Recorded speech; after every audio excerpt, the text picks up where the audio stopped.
Zvonës Ministri i Financave, Punës dhe Transferave Aglon Dobluna ka thënë se ai ishte larguar në mënyrë proteste nga një konferencë në Tiranë të Shqipërisë, pasi emri i Kosovës ishte shoqëruar me fusnot.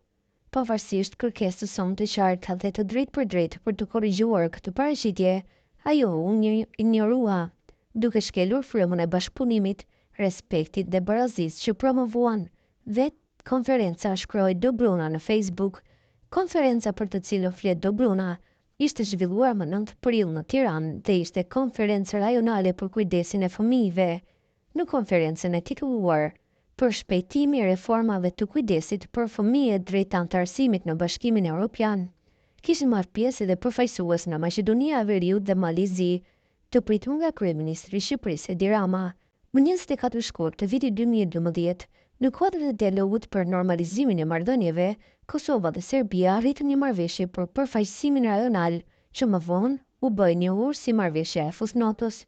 Në bazë të kësaj marrëveshjeje, fusnota do t'i shtohej emrin të Kosovës sa herë që vendi do të përmendej për ta mundësuar përfaqësimin në konferencën e iniciativa të ndryshme rajonale ndërkombëtare.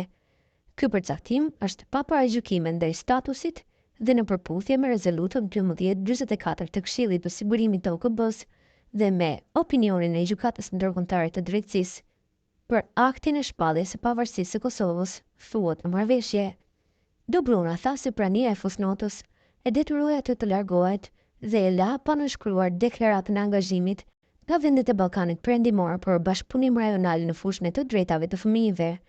Përdorimi i fusnotës në këtë kontekst nuk është një çështje procedurale, është një çështje e dinjitetit kombëtar, i respektit dhe trajtimit të barabartë, veçanërisht kur organizatori është një vend mik i Republikës sonë, shkroi Dobluna në Facebook.